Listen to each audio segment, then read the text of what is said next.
The Avengers radio series, a cultural phenomenon in South Africa back in the 1970s, South Africa was a country with no national television service.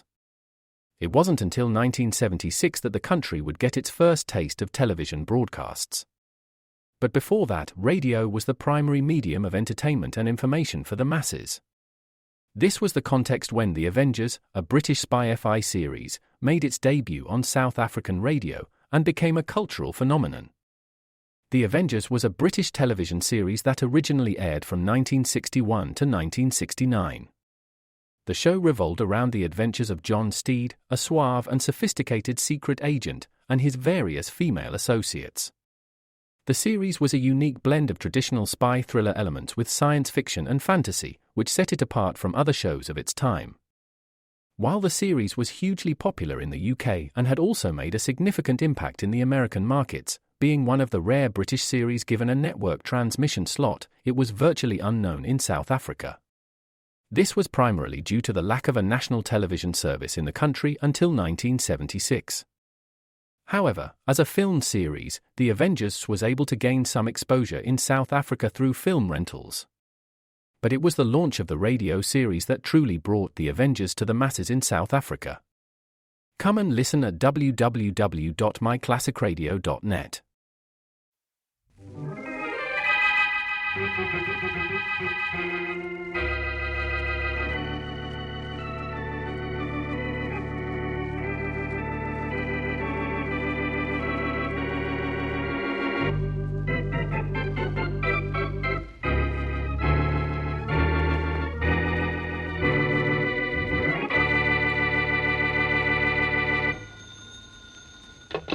Yes. 600 on Calabash and a fork. Check. Yeah? About 200 on Wise Guy on the first. Yep. And Tommy G on the Okay. third. At Round Robin, 150 on Mystic Yes. the second, Yeah, I last got on the you. 5. 1,000 on Howard and the 8th to show. Got it. Check. Right. Okay, 50 on Mallow and the 200 on Calabash and a 4, right. I got it. Another 100 on Yep. Mystic 500 in the on second Tearaway to and the win. 5th. Yeah. About time you guys noticed me. Hey, Carl. Guy at the door has a gun. It's a stick-up. A mask and a gun usually means a stick-up, boys. Don't any of you move till I say it's okay. Keep those hands up in the air. I'll accept you. Me? Yeah, you. Take the money on that table, brush it into the sack.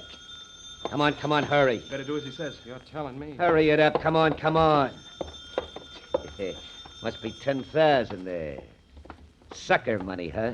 You're a sucker if you think you're going to live long enough to spend it. I'll spend it, and I'll be back someday for more. Right, come on, you toss that sack over here. Okay. Yeah, catch it. Good boy, you didn't try to throw it in my face.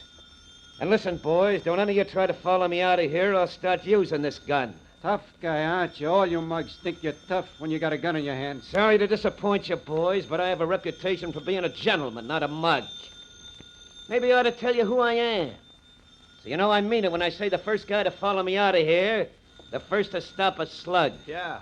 Give us your name, address, and telephone number. We'll give you a tip on a horse someday. Well, I'm just telling you so you'll know I'll keep my promise about shooting if any of you guys get cute.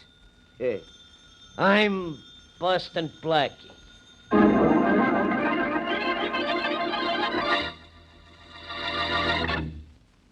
And now on to Dick Calmer as Boston Blackie.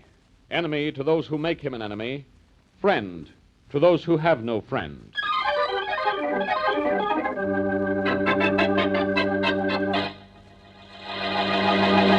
Sit down, Larson. Sit down. Have a peanut. No, thanks, Haynes. I don't like peanuts. Too bad. You don't know what you're missing. Well, you like chairs, don't you? Most fat men do. Take one. Well, if I get much fatter, I'll have to take 2. Yeah, you will. Nice to see you, Larson. I need cheering up. Well, they tell me misery loves company. So I thought I'd come up and be miserable with you. Uh-huh. Your horseroom get robbed, too? Last night, took $18,000. Ah, you must be doing pretty well. She won't have a peanut? No, thanks. I don't like 'em. That's too bad. You don't know what you're missing. I know I'm missing $18,000. And that's not peanuts, huh? No. Who held you up? Any idea? Same fellow who robbed your place. Oh, Blackie, huh? Well, he said he was Blackie. But would Boston Blackie really do a stick-up? Why not? Oh, he's too smart for a thing like that. He's not so smart he can find a way to live without eating. He's overboard for charities. That gymnasium he set up for kids must have cost him plenty. And that's only one of the things he's backing. Let's not worry about Blackie. He always does okay. Well, he's getting so big for his boots he thinks he can get away with holding us up because we're not licensed operators. He knows we can't squawk to the police, so he thinks he's safe. Well, that's really what I come up to see you about. Are we gonna let Blackie get away with robbing us? You kidding? I got plans for Blackie. Big plans. I'll take care of him. Really ought to try a peanut. No. You don't know what you're missing.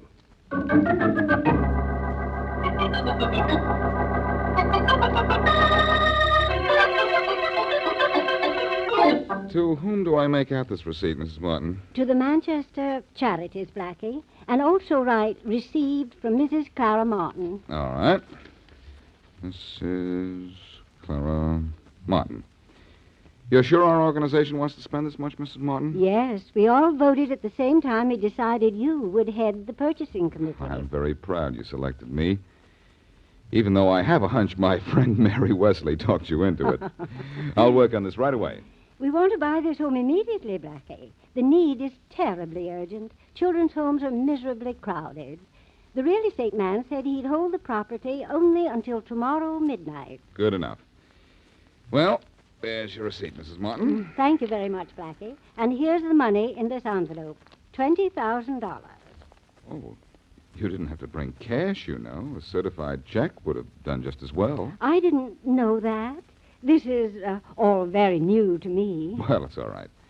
Mrs. Martin, I'll go out and see about the purchase of that house tomorrow morning. Fine. And I'm going to try to get it for less than $20,000, too. I'll phone you tomorrow and let you know how I make out with the real estate agent. Thank you. I'll be waiting to hear from you. Oh, you won't be nervous with $20,000 in cash in your apartment, will you? I'll put it in the safe right now and sit up all night long with a shotgun across my knees, Mrs. Martin. Thank you, Blackie. The children will appreciate what you're doing.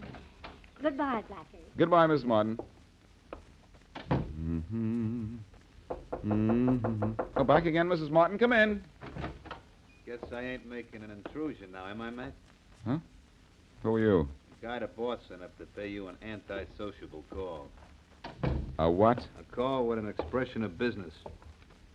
Sorry if this is making an intrusion on you, Blackie. I used my etiquette and stood out in the hall till the old dame departed. Look, who are you and what do you... Oh. I might have known. With every face like yours, there's a gun. Only the gun is always prettier. Sure am sorry to do this to you, Blackie. I know it ain't polite to point, especially a gun. But a guy's got to make a livelihood and... Never mind the apologies. What do you want? First, I want to offer you a little friendly tip. The boss don't like the idea of you cutting in on his profits, and especially in such a crude manner. That's interesting. It's of great importance to the length of your longevity, Blackie. Oh? The boss says you ain't flashing no rod in any of his wagering establishments anymore, or else you ain't living anymore. Hey, now, wait a minute. I What do hate you... to talk to you like this, Blackie, but I'm only working for a livelihood and imparting to you the boss's sentiments. And I'm also taking everything you got to sort of teach you a lesson. Look, you don't think... Don't me, Blackie. I sure hate to do this, but I know. You have to make a livelihood. Yeah. And I don't want to have to impair your health in doing it. So keep your hands up while I see what's around. It's safe. And open, too. Nothing but papers in there. Maybe.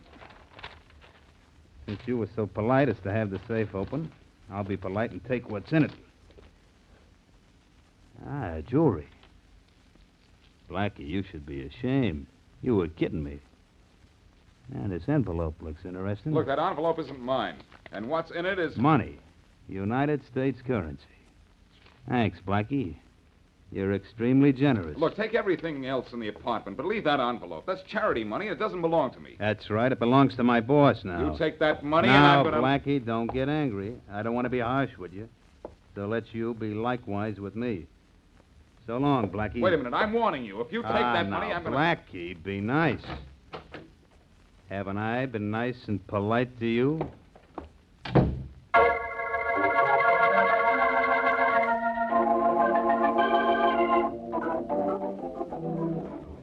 You want more of anything, Blackie? Huh? The waiter's looking over this way. No, Jane.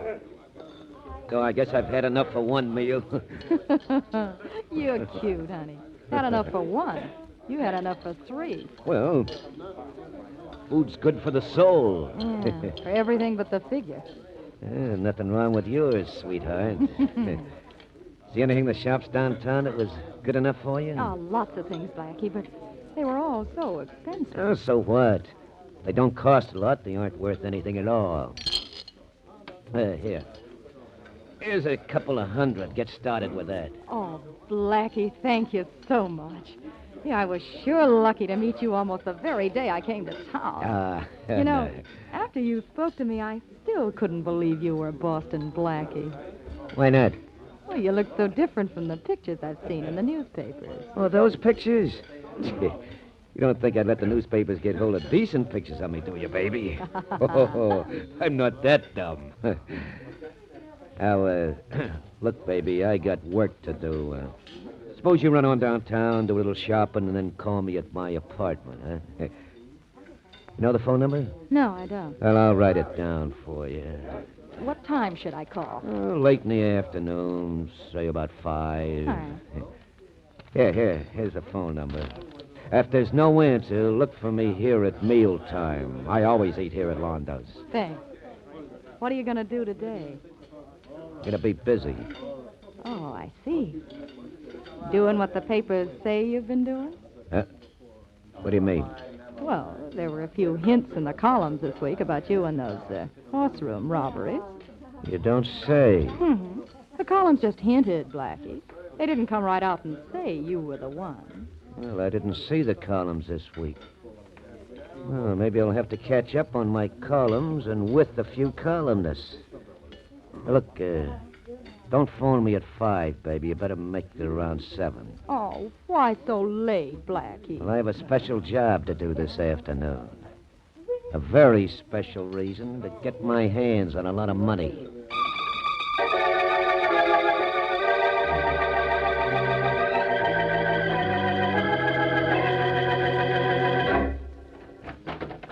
The teletype says there's been a horseroom holdup, Sergeant. Yes, Inspector Faraday. That's why I phoned you. The flash came in a minute ago, and the details are coming in now. Yeah? There's something about Boston Blackie. Blackie, huh? And he yelled he was robbed last night. What does the teletype say? Never mind, I'll read it. Oh. It says, betting room, 1119 Elm Street. Robbed at 3:18 this afternoon by masked and armed bandit who got away with an undetermined amount of cash after killing Joey Hester, bookmaker, of same address. The killer escaped, but his identity is known. Before the killing, he boasted that he was Boston Blackie. I can't believe it, Inspector Faraday. You can't, and I don't want to. Well, there's something crazy here. Blackie himself was robbed last night, wasn't he? So he said. And when he said he wanted help, I believed him and had the Detective Bureau investigate. Oh, there's the end of the dispatch, Inspector. It's the end of more than that, Sergeant. I see what's happened. Blackie couldn't wait for the police to find the man who robbed him. That was charity money he lost, $20,000 of it. So he couldn't wait for us to find it. He had to go out and try to get it back by himself. And Blackie really did hold up that bookmaker's. Yeah, and killed that bookie. Oh. Sergeant? Yes, sir? This is the hardest thing I've ever had to do. But get on that teletype and send out a flash to pick up Boston Blackie. Dead or alive.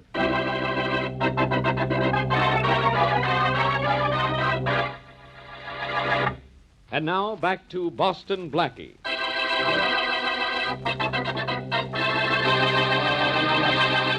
A thief who boasts he is Boston Blackie successfully robs several bookmaking establishments. Afraid to go to the police for obvious reasons, one bookmaker tries to get even with Blackie by robbing him. In the loot taken from Blackie is $20,000, money belonging to a charity for which Blackie has promised to buy a children's home. Following this, Another bookmaker is robbed, and a bookie killed. The thief again brags that he is Blackie, and Inspector Faraday orders his men to capture Blackie, dead or alive. As we return to our story, Blackie is about to report on the missing money to the charity organization.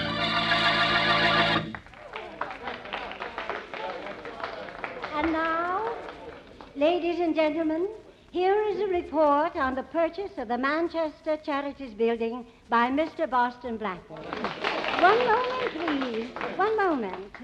As you know, Boston Blackie has been doing charity work of all kinds on his own, for a great number of years. Now I want him to acquaint you with the work he has done for us.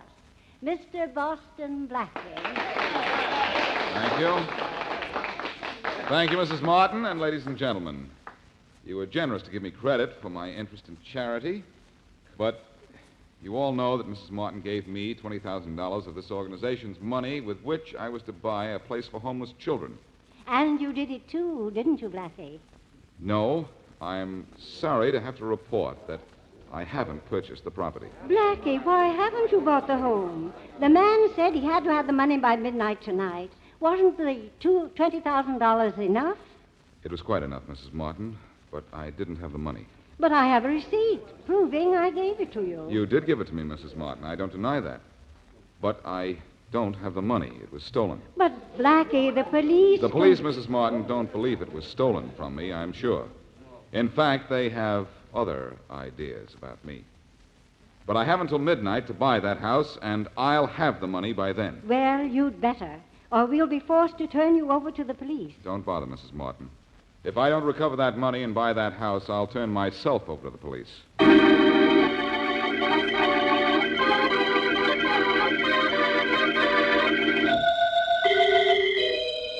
600 on Queenie in the 60. You nuts, that race was over 10 minutes ago, and Queenie ran out. Hey, Pete. Yeah. Pete. Yeah, Carl? Come here, Pete. Grab this dough and take it into the boss. It's getting to be too much sleeve lying around loose. Sure. You're having a nice day with the suckers, huh? Every day's a good day as long as there are guys who think they can beat the horses. Get that dough into the boss, huh? Oh, sure. Sorry, I don't mean to be slow, but a lot of money makes me nervous. When I'm nervous, I'm slow. That's all right. Excuse me, Mr. Haynes. Oh, come on in, Pete. Well, take for the day doesn't look bad. Now, have a peanut? No, thanks, Mr. Haynes. They don't agree with me. Oh, it's too bad. You don't know what you're missing. Just put the money on the desk here. I'll put it in the safe after I count it. Sure don't want a peanut? No, thanks. Okay. I see where our friend Blackie didn't learn a very good lesson from you, Pete. Yeah, I heard the bad tidings. He not only took a lot of hard-earned cash, but I understand he left Joey Hester deceased. Yeah, we'll have to... Just relax, you two. Nobody's going to get hurt. Boss, it's a stick-up again. This is getting monotonous, huh? Yeah, and I know who's behind that mask, too. Our friend Boston Blackie. Good guess, Haynes. Now I'll just take that I hate dough. to do this to you, Blackie. Pete, you fool, don't reach for your gun. Most brave guys are dead, aren't they? Okay, Haynes, now I'll take your money. Go ahead, take it. Take the whole place if you want to. I'm getting out of here. Yeah, but not you're going where you think.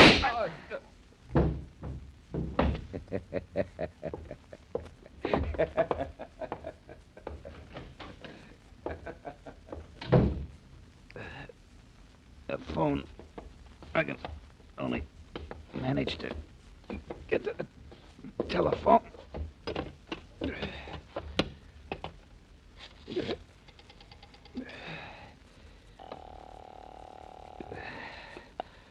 Operator? Get me the police. One moment, please.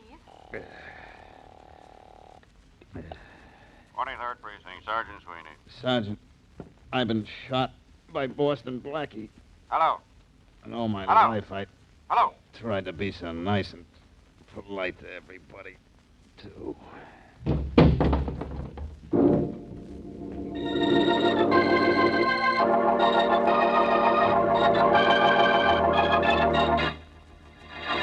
You know, Faraday, it seems to me that I'm in this office of yours almost every day. I must like it here. Blackie, this is not the time to fool around. You're in trouble, and you know it. Yes, I know it. And what's worse than that, I know it. When you know anything, that's news, Faraday. But as usual, you're wrong. I didn't rob those bookies, and I didn't kill anybody. Somebody's impersonating me. Will you stop trying to be funny? Faraday, that's the truth. You ought to know it.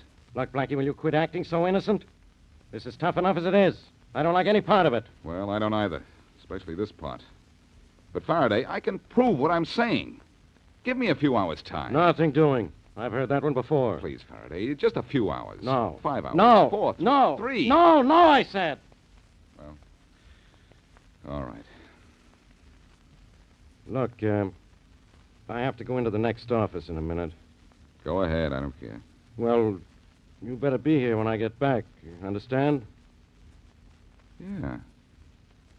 I understand. Yeah, and I want you to understand this, too. If you're not here when I get back, don't forget I can pick you up in, say, 2 hours. And what's more, I will.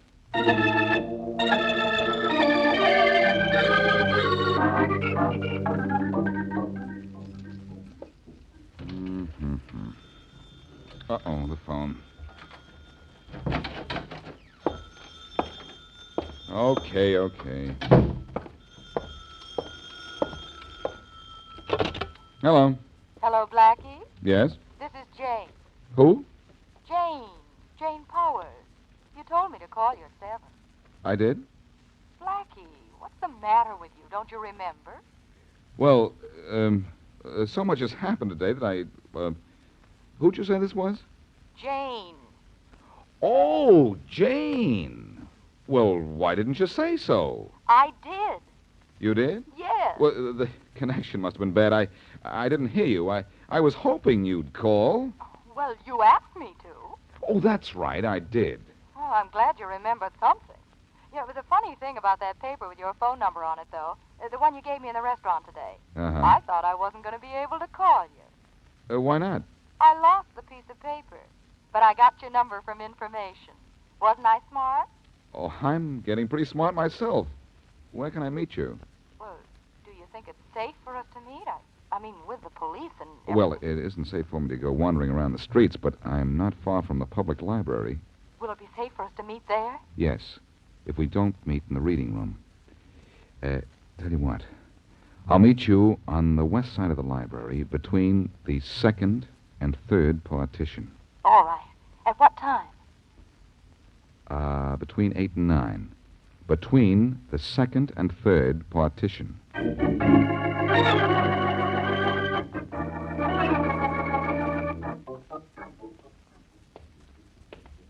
Jane, Yes. How did you know my name? you were supposed to meet Boston Blackie here? You're not Boston Blackie. No, I'm not, Jane. That is not the Boston Blackie you know. I don't understand. Well, let's say Blackie sent me to bring you to him. Oh, well, in that case, that's different. Where is he? At home or at the restaurant? Which do you think? Well, he never wanted me to know where he lived. I've always met him at Londo's restaurant. Well, let's go then. But first to a telephone. Telephone? Why? I have to call a friend. A friend named Faraday.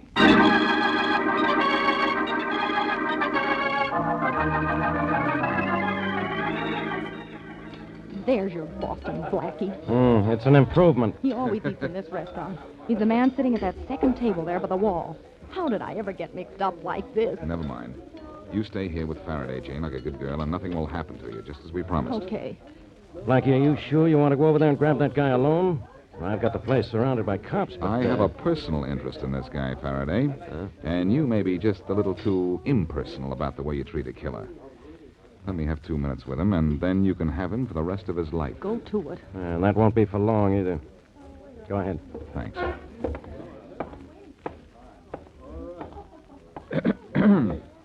Mind if I sit down at your table? No, go ahead. Thanks. Rather crowded in here, isn't it? Is it? Yeah. You know, your face is rather familiar. Do I know you? No. Oh, but I'm sure I do. I think you know me, too. Never saw you before. No? I'll bet you know my name. Never heard it. Oh, yes, you have. You've used it. Huh? My name is Boston Blackie. That's your name, too, isn't it? I don't fall for the table. No, but you fall for this. You mean you will? Oh, yeah, you punk.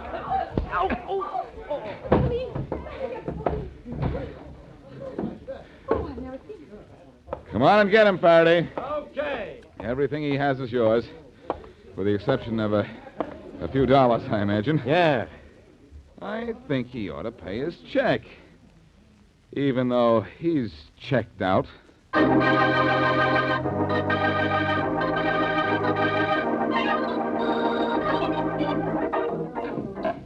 Nice mess we're making of that guy's room, Blackie.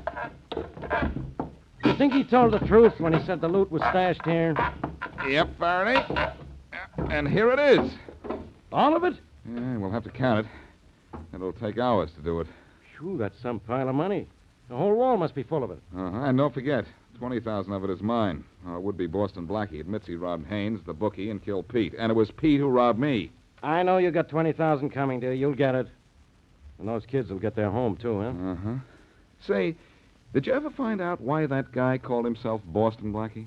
Yeah, it was in his confession. He planned on leaving town after he was through here. And he thought if he used your name, the bookies themselves would get you if we didn't. Kind of cute, wasn't he? Well, that girl of his, that Jane, she was cute. She was dumb. Same thing. Cute, dumb. Oh, I wouldn't say that, Faraday. You wouldn't? No. For instance, you're not cute.